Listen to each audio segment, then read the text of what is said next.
પ્રમુખ સહિતના આગેવાનોએ પક્ષમાંથી રાજીનામું આપી દેતા ખળભળાટ મચી જવા પામ્યો છે। વિધાનસભાની ચૂંટણી ટાણે જ પક્ષમાંથી રાજીનામા આપી દેવાની મોસમ પણ ખેલી ઉઠી હોય ત્યારે વધુ એક કોંગ્રેસના આગેવાનોએ કાર્યકરો સાથે પક્ષ સાથે છેડો ફાડ્યો છે। વાલિયા તાલુકા પ્રમુખ ચંદુભાઈ વસાવા, જિલ્લા કોંગ્રેસના મહામંત્રી ગણપત પટેલ, ઉપપ્રમુખ કાંતિભાઈ વસાવા સહિતના આગેવાનોએ જિલ્લા કોંગ્રેસ સમિતિ ખાતે જઈ રાજીનામા ધરી દીધા છે। રાજીનામાની ઘટનાથી વાલિયા તાલુકા કોંગ્રેસ સમિતિમાં ભૂકંપ સર્જાયો છે। કોંગ્રેસના આગેવાનો કે પક્ષે લાયકાત વગરના ઉમેદવારને ટિકિટ ફાળવી દીધી છે અને પક્ષમાં સગાવાદ ચરમસીમાએ પહોંચ્યો છે। આજે અમે બધા બેઠા છે લોકો, અમે કોંગ્રેસના જે રાજીનામું આપીએ છીએ અને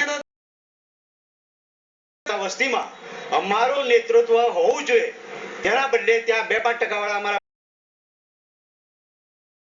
આની પાછળ જે મહાબળિયા જે છે તેમાં શકુર પઠાણ અને અહેમદ પટેલ છે, એના કારણે જ અમને આ નુકસાન થઈ રહેલું છે। અમારા અધિકાર છીની લેવામાં આવેલા છે, એ અમે હરગી ચલાવી એક આદિવાસી જંગી રેલી યોજીશું। વિધાનસભાની ચૂંટણીમાં